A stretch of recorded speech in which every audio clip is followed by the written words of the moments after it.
Today marks 3 years since we reported on a bike accident that eventually killed a sophomore at Johns Hopkins. Nathan Krasnopoler's mom is honoring her son with a visit to the House and Senate office buildings in Annapolis, and Cheryl Connor has more on the changes that she wants to make.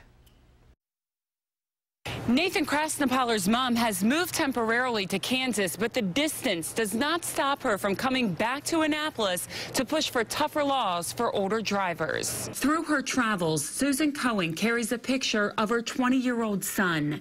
Nathan Krasnopoler was majoring in computer science at Johns Hopkins University when an accident knocked him off course. Nathan was on a bike. Baltimore police determined an 83-year-old woman was behind the wheel. They're actually both going downhill at the same time, in the same direction. She knew he was there. She had seen him at the top of the hill.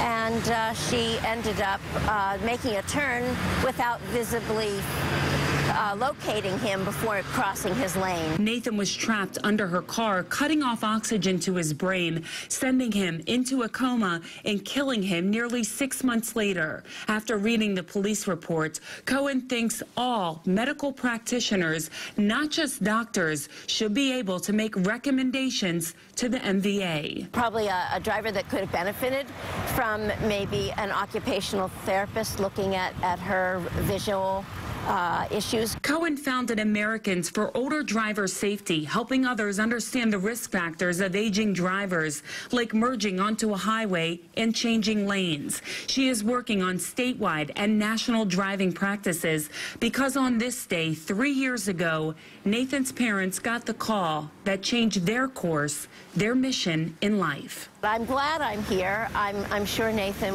would want me to be here today, working on these changes that will make the road safer. The Senate bill is scheduled for a hearing on Friday, the House bill on Tuesday. In Annapolis, Cheryl Connor, ABC 2 News.